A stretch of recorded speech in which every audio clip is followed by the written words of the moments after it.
That's incredible. I've read Man's Search for Meaning, but I don't recall that piece. It's been many years, and you read it yearly, so now I have a new gold standard. So thanks for that inspiration on that one. So, and thank you for sharing those as well. Along the process, I know you coach people. A lot of times we can't see our own boxes that we put ourselves in, and we stop asking those questions, and we stop examining and looking for meaning. Anyone can find meaning in any job, and it's about the active intention of asking the question you just talked about, and seeking that out. Do you have any tips or recommendations for how to find like a mentor to kind of keep you going down the path rather than getting stuck in the same thing from day to day?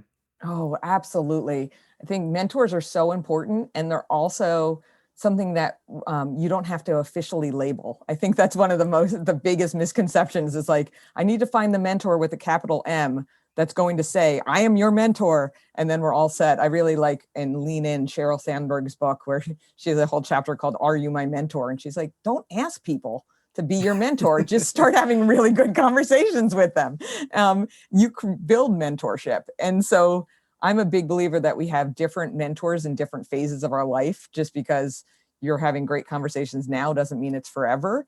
And what I mean by great conversations is find people who aren't going to impose their own way of living upon you, who are going to help you see who you really are, reflect back to you what your strengths are. Like you said, you can get out of your own way, start to see yourself for what you have within you, where you light up and when you don't. The person who can say, wow, you had a lot of energy around this thing we were talking about, and you sounded really flat around this other thing, which obviously coaches do a lot of that for their clients. And so that you can start to move forward in a way that you feel held and validated. And that person will also point out when you're going off track, when you're making choices that don't match with what you've been espousing all along.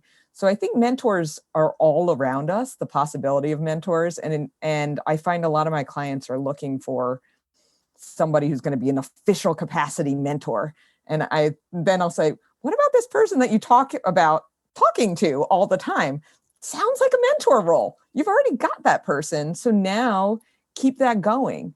And part of keeping that going is don't just meet with them once in a while and talk with them, but also if they give advice or you ask them for advice, go and put it into practice. And furthermore, report back when you do and report back explicitly and concretely about how, because that's the reciprocality of a relationship. So often mentees can try to just take. And the give is in giving back that information to say, yeah, what you said to me right here made an impact on me. I went and did X, and here's what I'm experiencing now. That is the best gift you could give someone in a mentoring role. And as someone who has been a college professor for 17 years and worked with a lot of people, I can say how rare it is that you get that type of feedback later on. So it comes, but it's not, people often say, oh, I didn't tell you 5 years ago that I did X, Y, and Z. And you're like, yeah, that's great. It's a great thing to go back and loop back to that person.